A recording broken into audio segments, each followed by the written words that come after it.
प्रस्तुति समग्र हिंदी। सभी बोर्ड स्कूल कॉलेज की हिंदी पाठ्यपुस्तक के प्रश्न उत्तर। एनसीईआरटी कक्षा 9वीं पाठ्यपुस्तक के प्रश्न उत्तर। स्पर्श भाग 1 पार्ट 2 एवरेस्ट मेरी शिखर यात्रा।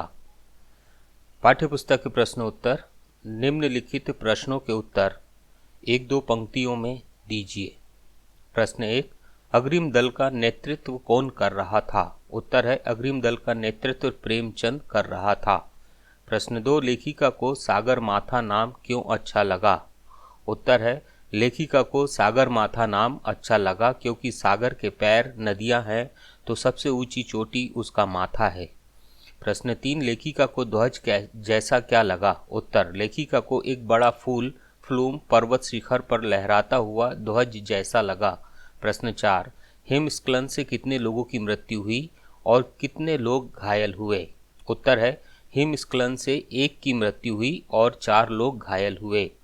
प्रश्न 5, मृत्यु के अवसाद देखकर कर्नल खुल्लर ने क्या कहा? उत्तर, मृत्यु के अवसाद को देखकर कर्नल खुल्लर ने कहा कि एवरेस्ट जैसे महान अभियान में खतरों को और कभी कभी तो मृत्यु भी आदमी को सहज भाव से स्वीकार करना चाहिए। प्रश्न 6, सहायक की मृत्यु कैसे हुई? उत्तर, जलवायु अनुकूल न होने के कारण रसोई सहायक की मृत्यु हुई। प्रश्न 7, कैंप 4 कहां और कब लगाया गया? उत्तर, कैंप 4 29 अप्रैल 1984 को 7900 मीटर पर साउथ कोल में लगाया गया था। प्रश्न 8, लेखिका ने शेरपा कुली को अपना परिचय किस तरह दिया? उत्तर, लेखिका ने शेरपा कुली और तेंजिंग को अपना परिचय यह कहकर दिया कि वह बिल्कुल ही नौसिखिया है और एवरेस्ट उसका पहला अभियान है। प्रश्न 9, लेखिका की सफलता पर कर्नल खुल्लर ने उसे किन शब्दों में बधाई दी? उत्तर, लेखिका की सफलता पर बधाई देते हुए कर्नल खुल्लर ने कहा, मैं तुम्हारी इस अनूठी उपलब्धि के लिए तुम्हारे माता पिता को बधाई देना चाहूँगा। देश को तुम पर गर्व है और अब तुम ऐसे संसार में जाओगी जो तुम्हारे अपने पीछे छोड़े हुए संसार से एकदम भिन्न होगा। निम्नलिखित प्रश्नों के उत्तर 25 से 30 शब्दों में दीजिए। प्रश्न 1, नज़दीक से एवरेस्ट को देखकर लेखिका को कैसा लगा? उत्तर है लेखिका ने जब पहली बार नमचे बाजार पहुंचकर एवरेस्ट को नज़दीक से देखा तो उसे वहां एक भारी बर्फ का फूल यानी फ्लूम जैसा दिखा जो पर्वत शिखर पर लहराते एक ध्वज सा लग रहा था। प्रश्न 2, डॉक्टर मीनू मेहता ने क्या जानकारियां दी? उत्तर है डॉक्टर मीनू मेहता ने दल को एल्यूमिनियम की सीढ़ियों से पुल बनाने, लट्ठों और रस्सियों की मदद से बर्फ की दीवारों पर रस्सियों को बांधने तथा अन्य छोटी मोटी जानकारियां दी जो कि उन्हें आगे के सफ़र में उपयोगी होने वाली थी। प्रश्न 3, तेंजिंग ने लेखिका की तारीफ में क्या कहा? उत्तर है तेंजिंग ने लेखिका के कंधे पर हाथ रखकर उसका उत्साह बढ़ाया और तारीफ करते हुए कहा कि तुम एक पर्वतीय लड़की हो, तुम्हें तो पहले ही प्रयास में शिखर पर पहुंच जाना चाहिए। प्रश्न 4, लेखिका को किनके साथ चढ़ाई करनी थी? उत्तर है लेखिका को अंगदोर जी के साथ चढ़ाई करनी थी। यह अंगदोर जी का दूसरा प्रयास था और वह बिना ऑक्सीजन के ही चढ़ाई करने वाले थे।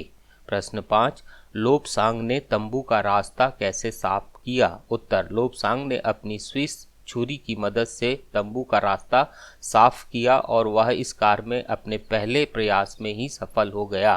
प्रश्न 6, साउथ कोल कैंप पहुंचकर लेखिका ने अगले दिन की महत्वपूर्ण चढ़ाई की तैयारी कैसे शुरू की? उत्तर है साउथ कोल कैंप पहुंचकर लेखिका ने खाना, कुकिंग गैस तथा कुछ ऑक्सीजन सिलेंडर इकट्ठे किए तथा एक थर्मस को जूस से और दूसरे को गर्म चाय से भरने के लिए नीचे चल दी। निम्नलिखित प्रश्नों के उत्तर 50 से 60 शब्दों में लिखिए। प्रश्न 1, उपनेता प्रेमचंद ने किन परिस्थितियों से अवगत कराया? उत्तर है उपनेता प्रेमचंद ने अभियान दल को मार्ग की सबसे बड़ी बाधा खुम्बू हिमपात की भयंकर स्थिति से अवगत कराया। उन्होंने पुल बनाने, रस्सियों को बांधने, रास्ते को चिन्हित करने तथा अन्य कठिनाइयों की जानकारियां दी। कैंप के एक तरफ का रास्ता साफ किया और ग्लेशियर की ओर ध्यान दिलाते हुए कहा कि यह एक बर्फ की नदी है। यहाँ समय समय पर हिमपात भी होते रहते हैं। प्रश्न 2, हिमपात किस तरह होता है और उससे क्या क्या परिवर्तन होते रहते हैं? उत्तर, हिमपात बर्फ के बड़े बड़े खंडों के गिरने को कहते हैं, जिसके कारण ग्लेशियर बनते हैं। इसके कारण मौसम में काफ़ी बदलाव आ जाता है। बनाए गए रास्ते बंद हो जाया करते हैं और फिर से नए रास्तों का निर्माण करना होता है। प्रश्न 3, लेखिका ने तंबू में गिरे बर्फ पिंड का वर्णन किस प्रकार किया है? उत्तर है, लेखिका रात 12:30 बजे तंबू में गहरी नींद में सो रही थी। तभी एक सख्त चीज लेखिका के सिर के पिछले हिस्से से टकराई और वह जाग गई। एक लंबा बर्फ पिंड लहोत्से ग्लेशियर से टूटकर कैंप के ऊपर आ गिरा था। उसमें अनेक हिमखंडों का पुंज था। वह अत्यंत तेज गति के साथ और गर्जना के साथ गिरा था। यह लेखिका को कुचलते हुए चल रहा था, जिससे लेखिका को सांस लेने में भी कठिनाई हो रही थी। इसने लेखिका के कैंप को नष्ट कर दिया था। इससे चोट तो सभी को लगी, पर मृत्यु किसी की भी नहीं हुई। प्रश्न 4, लेखिका को देखकर कि हक्का बक्का क्यों रह गया? उत्तर है कि लेखिका के जोखिम भरे हौसले को देखकर हक्का बक्का रह गया। जब उसने देखा कि किस प्रकार लेखिका अपने बर्फीले कैंप से बाहर निकलकर अपनी जान को जोखिम में डालकर कई फीट नीचे उतरकर अपने साथियों के लिए चाय और जूस लेने आई। प्रश्न 5, एवरेस्ट पे चढ़ने के लिए कुल कितने कैंप बनाए गए, उनका वर्णन कीजिए? उत्तर है, एवरेस्ट पे चढ़ने के लिए कुल 6 कैंप बनाए गए थे। पहला बेस कैंप, यह मुख्य कैंप था। दूसरा कैंप 1, यह कैंप 6000 मीटर की ऊंचाई पर बनाया गया। यह हिमपात के ठीक ऊपर था। इसमें सामान जमा था। कैंप 2, यह चढ़ाई के रास्ते में था। कैंप 3, इसे लहोत्से की बर्फीली सीधी ढलान पर लगाया गया था। यह रंगीन नायलॉन से बना था। यही लहोत्से ग्लेशियर से टूटकर बर्फपिंड कैंप पर आ गिरा था। चौथा कैंप, यह समुद्र तट से 7900 मीटर की ऊंचाई पर था। साउथ कोल स्थान पर लगने के कारण साउथ कोल कैंप कहलाया। शिखर कैंप, यह अंतिम कैंप था। यह एवरेस्ट के ठीक नीचे स्थित था। प्रश्न 6, चढ़ाई के समय एवरेस्ट की स्थिति कैसी थी? उत्तर है, चढ़ाई के समय एवरेस्ट की चोटी पर तेज हवा के कारण बर्फ उड़ रही थी। एवरेस्ट की चोटी शंकु के आकार की थी। वहाँ इतनी भी जगह नहीं थी कि 2 व्यक्ति एक साथ खड़े हो सके। चारों ओर हजारों मीटर लंबी सीधी ढलान थी। लेखिका के सामने सुरक्षा का प्रश्न था। वहाँ फावड़े से बर्फ की खोदाई की गई ताकि स्वयं को सुरक्षित कर स्थिर किया जा सके। प्रश्न 7, सम्मिलित अभियान में सहयोग और सहायता की भावना का परिचय बचेंद्री के किस कार्य से मिलता है? उत्तर है, जब बचेंद्री अपने दल के सदस्यों के साथ साउथ कोल कैंप पहुंची तो केवल वह अपने लिए नहीं सोच रही थी, बल्कि अपने दल के प्रत्येक सदस्य के लिए सोच रही थी। लेखिका ने अपने साथियों के लिए जूस और चाय लेने के लिए तेज बर्फीली हवा में भी नीचे उतरकर जोखिम भरा काम किया।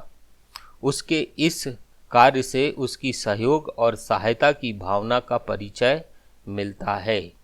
आशय स्पष्ट कीजिए। पहला, एवरेस्ट जैसे महान अभियान में खतरों को और कभी कभी तो मृत्यु भी आदमी को सहज भाव से स्वीकार करनी चाहिए। आशा है, एवरेस्ट दुनिया की सबसे ऊंची चोटी है। इस चोटी तक पहुंचना बहुत ही जोखिम भरा और कभी कभी तो जानलेवा भी हो सकता है। सपाट और सीधी ढलान पर बड़ी ही सावधानी से चढ़ना पड़ता है। जरा सी चूक का मतलब होता है सीधी मौत। अगर कोई सोचे कि वह बिना जोखिम के ही एवरेस्ट पर चढ़ सकता है तो उसका यह सोचना गलत है और इस पर चढ़ना एक महान उपलब्धि है और किसी भी पर्वतारोही के लिए यह एक आदर्श उदाहरण है। दूसरा, सीधे धरातल पर दरार पड़ने का विचार और इस दरार का गहरे चौड़े हिम विदर में बदल जाने का मात्र ख्याल ही बहुत डरावना था। इससे भी ज़्यादा भयानक इस बात की जानकारी थी कि हमारे संपूर्ण प्रयास के दौरान हिमपात लगभग 1 दर्जन आरोहियों और कूलियों को प्रतिदिन छूता रहेगा।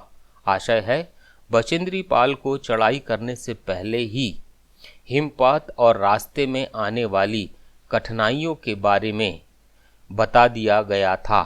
हिमपात के कारण वातावरण में अनिश्चित परिवर्तन होते रहते हैं। पर्वतारोहण के समय यहाँ का वातावरण बहुत ही डरावना होता है। सपाट धरातल पर भी कभी कभी दरार पड़ जाती है और यह दरार एक गहरी खाई में भी बदल सकती है। यह सोचकर भी डर लगता है। लेखिका को इस बात का आभास था उसको और उसके साथियों को इस प्रकार की कठिनाइयों का सामना करना पड़ेगा। फिर भी उसने अपनी वीरता का परिचय देते हुए एवरेस्ट जैसी चोटी पर चढ़कर विजय प्राप्त की। तीसरा, बिना उठे ही मैंने अपने थैले से दुर्गा माँ का चित्र और हनुमान चालीसा निकाला। मैंने इनको अपने साथ लाए लाल कपड़े में लपेटा, छोटी सी पूजा अर्चना की और इनको बर्फ में दबा दिया। आनंद के इस क्षण में मुझे अपने माता पिता का ध्यान आया। आशय है लेखिका जब एवरेस्ट की चोटी पर पहुंची तब उसकी खुशी का कोई ठिकाना ना रहा। ईश्वर को धन्यवाद देते हुए अपने संस्कारों के अनुरूप उसने छोटी सी पूजा की। देवी माँ के चित्र और हनुमान चालीसा का पाठ करके उसे अपने साथ लाए लाल कपड़े में लपेटकर उन्हें बर्फ में दबाकर अपने आराध्य की वहाँ स्थापना की। अपने माता पिता को नमन किया। एक पर्वतारोही के लिए इससे बड़ी कोई उपलब्धि नहीं हो सकती, क्योंकि उसने संसार की सबसे ऊंची चोटी एवरेस्ट पर विजय प्राप्त कर ली थी। भाषा अध्ययन। पहला, इस पाठ में प्रयुक्त निम्नलिखित शब्दों की व्याख्या पाठ का संदर्भ देकर कीजिए। जैसे निहारा है, धसकना, खिसकना, सागर माथा, जायजा लेना, नौसिखिया। निहारा है। व्याख्या, बचेंद्री पाल ने एवरेस्ट को नज़दीक से निहारा है। किसी वस्तु को ध्यान से देखना निहारना कहलाता है। धसकना। व्याख्या है, कई हिमखंड धसकने लगे थे। पहाड़ों से जब बर्फ के बड़े बड़े टुकड़े अपने आप नीचे गिरने लगते हैं तो उसे धसकना कहते हैं। तीसरा, खिसकना। व्याख्या है, ग्लेशियर की बर्फ खिसकने लगी। जब कोई वस्तु अपनी जगह से सरकने लगती है तब उसे खिसकना कहते हैं। चौथा, सागर माथा। व्याख्या है, नेपाली एवरेस्ट चोटी को सागर माथा कहते हैं। सागर माथा अर्थात समुद्र का माथा। पांचवा, जायजा लेना। व्याख्या, प्रेमचंद ने रास्ते का जायजा लिया। जब किसी के बारे में संपूर्ण जानकारी लेकर उसका अवलोकन करते हैं तो उसे जायजा लेना कहते हैं। नौसिखिया। व्याख्या है, बचेंद्री पहाड़ों पर चढ़ने के लिए नौसिखिया थी। जब हम बिना किसी अनुभव के कोई कार्य करते हैं तब हम उस कार्य के लिए नौसिखिए कहलाते हैं। दूसरा, निम्नलिखित पंक्तियों में उचित विराम चिन्हों का प्रयोग कीजिए। उत्तर का, उन्होंने कहा, तुम एक पक्की पर्वतीय लड़की हो, तुम्हें तो शिखर पर पहले ही प्रयास में पहुंच जाना चाहिए। उत्तर का, क्या तुम भयभीत थी? क्वेश्चन मार्क गा, तुमने इतनी बड़ी जोखिम क्यों ली बचेंद्री? इन्वर्टेड कामा में। तीसरा, नीचे दिए उदाहरण के अनुसार निम्नलिखित शब्द युग्मों का वाक्यों में प्रयोग कीजिए। टेढ़ी मेढ़ी। वाक्य होगा, यह पगडंडी बहुत टेढ़ी मेढ़ी है। गहरे चौड़े। वाक्य होगा, वहाँ गहरे चौड़े गड्ढे हैं। आसपास। इसका वाक्य होगा, गांव के आसपास खेत है। हक्का बक्का। वाक्य, उसे वहाँ देखकर मैं हक्का बक्का रह गया। इधर उधर। इसका वाक्य है, इधर उधर की बातें करना बंद करो।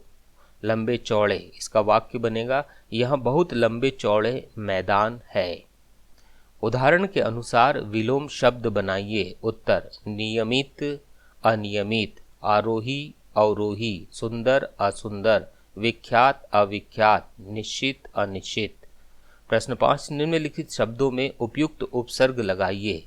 उत्तर वास, प्रवास, व्यवस्थित, अव्यवस्थित, कूल, प्रतिकूल, गति, प्रगति, रोहन, आरोहण, रक्षित, आरक्षित।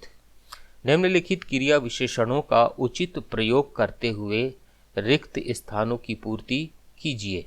उत्तर है का, मैं अगले दिन यह कार्य कर लूँगा। अगले दिन। बादल घिरने के कुछ देर बाद ही वर्षा हो गई। कुछ देर बाद। उसने बहुत कम समय में इतनी तरक्की कर ली। कम समय में। नाट कैसा को सुबह तक गांव जाना था। सुबह तक। समाप्त। अन्य पाठों के प्रश्न उत्तर प्राप्त करने के लिए चैनल को सब्सक्राइब करें। पसंद आने पर लाइक जरूर करें। धन्यवाद।